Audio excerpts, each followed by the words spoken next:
नमस्कार। आज हम संसद में कानून कैसे बनते हैं इस पूरी प्रक्रिया को थोड़ा समझने की कोशिश करेंगे।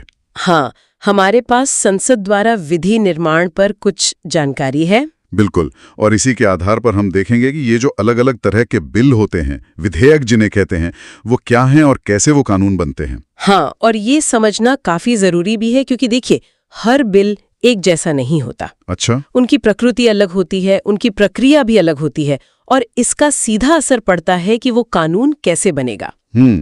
तो चलिए शुरू करते हैं एकदम बेसिक बात से। कोई भी कानून वो पहले एक विधेयक यानी बिल होता है। सही। उसे लोकसभा और राज्यसभा दोनों से पास होना होता है और फिर राष्ट्रपति जी की सहमति मिलती है, तब वो एक्ट बनता है, मतलब कानून। हाँ, बिल्कुल। और इन विधेयकों को हम कह सकते हैं 4 मुख्य श्रेणियों में बांटा जा सकता है। 4? कौन-कौन से? साधारण विधेयक, फिर धन विधेयक, वित्त विधेयक और आखिर में संविधान संशोधन विधेयक। अच्छा, तो साधारण विधेयक से शुरू करें। ये सुनने में तो आम लगता है। हाँ, ये आमतौर पर जो कानून होते हैं उनसे जुड़े होते हैं। इन्हें आप किसी भी सदन में, मतलब लोकसभा या राज्यसभा, कहीं भी पेश कर सकते हैं। और दोनों सदनों के अधिकार इसमें बराबर होते हैं? लगभग बराबर।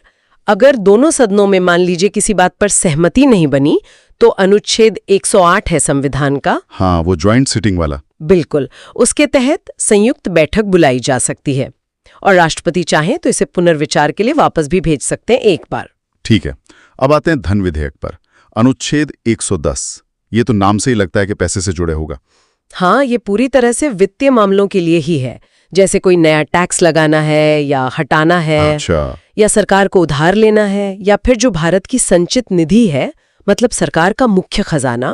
हाँ। या आकस्मिकता निधि जो इमरजेंसी फंड होता है, उससे पैसा निकालना या जमा करना, ये सब इसमें आता है। और इसके नियम तो काफी अलग है ना? हाँ, मैंने सुना ये सिर्फ लोकसभा में ही पेश हो सकता है। बिल्कुल सही, सिर्फ लोकसभा में, और वो भी राष्ट्रपति की पूर्व सिफारिश, मतलब पहले मंजूरी लेनी पड़ती है। ऐसा क्यों? लोकसभा को इतनी प्राथमिकता क्यों? देखिए, माना ये जाता है कि लोकसभा सीधे जनता के प्रतिनिधि चुनकर भेजती है, तो जनता के पैसे से जुड़े मामलों पर पहला अधिकार उसी का होना चाहिए। अच्छा।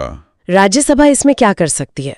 वो सिर्फ 14 दिनों के अंदर अपने सुझाव दे सकती है। सिर्फ सुझाव मानना जरूरी है? नहीं, बिल्कुल जरूरी नहीं। लोकसभा चाहे तो माने, ना चाहे तो ना माने। और ये कौन तय करेगा कि कोई बिल धन विधेयक है भी या नहीं? इसमें तो विवाद हो सकता है। नहीं, इसका अंतिम फैसला लोकसभा के स्पीकर करते हैं। अच्छा, स्पीकर का फैसला फाइनल? हाँ, उनका निर्णय अंतिम होता है और उस पर सवाल नहीं उठाया जा सकता। और हाँ, धन विधेयक के लिए कोई संयुक्त बैठक नहीं हो सकती। कोई जॉइंट सिटिंग नहीं? नहीं, और राष्ट्रपति भी इसे पुनर्विचार के लिए नहीं लौटा सकते। अच्छा। उन्हें या तो सहमति देनी होती है या वो उसे रोक सकते हैं, पर वापस नहीं भेज सकते। अच्छा, तो धन विधेयक तो काफी स्पेशल केस हो गया। अब ये वित्त विधेयक क्या है? ये भी पैसे से जुड़े हैं पर धन विधेयक नहीं है। ये थोड़ा कंफ्यूजिंग है। हाँ, ये थोड़ा सा कह सकते हैं पेचीदा लगता है।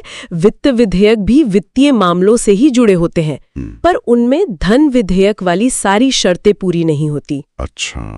इसमें 2 मुख्य प्रकार हैं। एक है टाइप आई, अनुच्छेद 117(1) में। इसमें धन विधेयक वाले कुछ मामले तो होते हैं, जैसे टैक्स। हाँ, पर साथ में सामान्य कानून के प्रावधान भी होते हैं। इसे पेश करने का तरीका धन विधेयक जैसा ही है, सिर्फ लोकसभा में राष्ट्रपति की सिफारिश से। लेकिन आगे की प्रक्रिया वो साधारण विधेयक जैसी होती है। मतलब राज्यसभा इसमें संशोधन सुझा सकती है, रोक सकती है और असहमति होने पर संयुक्त बैठक भी हो सकती है। अच्छा, तो ये मिक्स है एक तरह से। और दूसरा प्रकार टाइप 2। हाँ, टाइप 2 अनुच्छेद 117(3), इसमें भारत की संचित निधि से खर्च का प्रावधान होता है, पर इसमें अनुच्छेद 110 वाले मामले जैसे टैक्स नहीं होते। ठीक है। इसे आप किसी भी सदन में पेश कर सकते हैं। किसी भी सदन में? अच्छा। हाँ, लेकिन जब इस पर विचार करने की बारी आती है तब राष्ट्रपति की सिफारिश जरूरी होती है और बाकी पूरी प्रक्रिया साधारण विधेयक जैसी ही है। तो इसका मतलब ये हुआ कि हर धन विधेयक एक तरह का वित्त विधेयक है। हाँ, लेकिन हर वित्त विधेयक धन विधेयक नहीं होता। क्या ये सही है? बिल्कुल सही पकड़ा, एकदम यही बात है। धन विधेयक एक खास तरह का वित्त विधेयक है जिसके नियम बहुत सख्त है। समझ गया, ये अंतर महत्वपूर्ण है। अच्छा, और आखिर में संविधान संशोधन विधेयक, ये तो नाम से ही साफ है, संविधान में हमारे मूल कानून में बदलाव करने के लिए इसके लिए राष्ट्रपति की पूर्व अनुमति नहीं चाहिए। अच्छा। और सबसे जरूरी बात, इसे दोनों सदनों से, लोकसभा और राज्यसभा से अलग अलग पास करना होता है। अलग अलग क्यों? और वो भी विशेष बहुमत से। विशेष बहुमत मतलब सिर्फ साधारण बहुमत नहीं, बल्कि सदन की कुल संख्या का बहुमत और वोटिंग में हिस्सा लेने वालों का कम से कम 2/3 बहुमत। 2/3 काफी मुश्किल। हाँ, और इसके लिए संयुक्त बैठक का कोई प्रावधान नहीं है। कोई जॉइंट सिटिंग नहीं। क्यों? क्योंकि संविधान देश का आधार है, तो ये माना जाता है कि इसमें किसी भी बदलाव पर दोनों सदनों की मजबूत और अलग अलग सहमति होनी चाहिए, कोई शॉर्टकट नहीं। और राष्ट्रपति 24वें संशोधन के बाद राष्ट्रपति को संविधान संशोधन विधेयक पर सहमति देनी ही होती है। वो इसे ना तो रोक सकते हैं, ना पुनर्विचार के लिए भेज सकते हैं। अच्छा, ये बाध्यकारी है। ठीक है, तो ये हो गया प्रकार। अब बहुत संक्षेप में ये बिल पास कैसे होते हैं, मतलब क्या चरण होते हैं? मोटे तौर पर कहें तो हर सदन में 3 वाचन होते हैं, यानी रीडिंग्स। 3 रीडिंग्स। हाँ, पहली रीडिंग में बिल को पेश किया जाता है, उसका परिचय होता है और वो सरकारी गजट में प्रकाशित होता है। ठीक है। दूसरी रीडिंग सबसे महत्वपूर्ण है। यहीं पर बिल की क्लॉज बाय क्लॉज, मतलब एक एक बिंदु पर विस्तार से चर्चा होती है। यहीं पर बहस होती है असली। हाँ, यही बहस होती है। इसे किसी संसदीय समिति को भी भेजा जा सकता है जांच के लिए, और संशोधन पेश किए जाते हैं, उन पर वोटिंग होती है। और तीसरी रीडिंग? तीसरी रीडिंग में ज्यादातर बहस इस पर होती है कि बिल को जो उसका मौजूदा रूप है उसमें पास किया जाए या नहीं।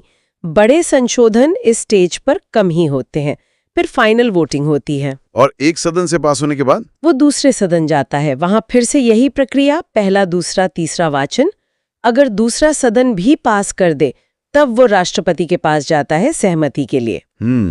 तो ये पूरी प्रक्रिया काफी विस्तृत है और हर कदम पर जांच परख का मौका है। बिल्कुल। हमने देखा कि ये जो अलग अलग तरह के बिल हैं, साधारण, धन, वित्त, संविधान संशोधन, इनके बीच के अंतर कितने अहम है। हाँ, खासकर धन विधेयक और वित्त विधेयक का जो बारीक फर्क है, और धन विधेयक पर लोकसभा की जो विशेष शक्ति है, और संविधान संशोधन के लिए जो विशेष बहुमत और दोनों सदनों की अलग अलग सहमति की जरूरत है, ये सब शक्तियों के संतुलन को दिखाता है ना? निश्चित रूप से ये प्रक्रियाएं दिखाती हैं कि कैसे संविधान ने अलग अलग मामलों में अलग अलग संतुलन बनाने की कोशिश की है।